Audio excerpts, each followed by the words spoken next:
naghahanda ako papunta sa paaralan, magkahalong lungkot at saya ang aking nadarama. Lungkot sapagkat mawawalay muli sa pamilya. Gayunpaman, masaya kasi alam kong sa araw na ito ay may matututunan na naman ako.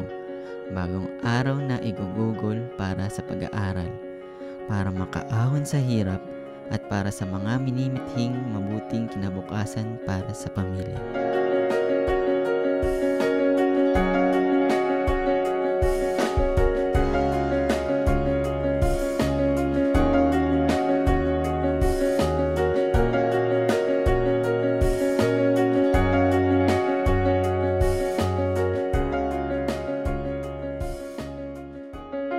Bilang panganay, pag wala sila nanay at tatay, ako lahat gumagawa ng mga gawaing bahay. Isa sa mga masayang gawin ay ang pangingisda, gawaing may nakukuhang biyaya sa pagkain. Sa paggawa naman ng mga takdang aralin o proyekto, ay make it sure na unique at tama ang aking ginagawa.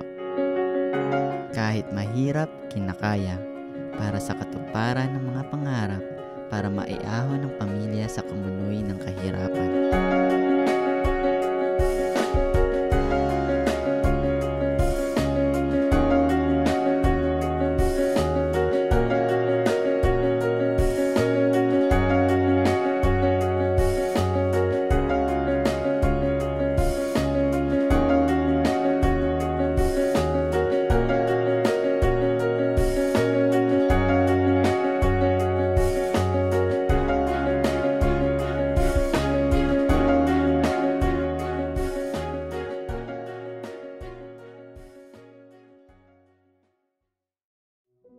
Bilang maralita, bilang scholar ng UAP, naway magtulungan tayo para masupil ang kahirapan.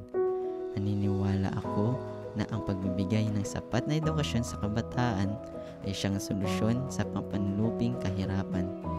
Naniniwala ako na maraming kabataan ang matatalino pero sila'y naging alipin ng kahirapan. Mas pinili magtrabaho kaysa mag-aral sapagkat di kayang tustusan ng mga magulang ang pag-aaral.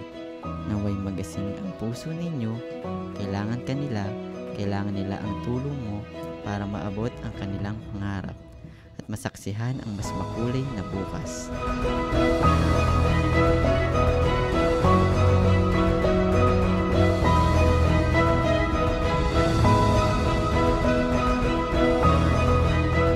UEP cannot do it alone, and that it needs help to support the scholars.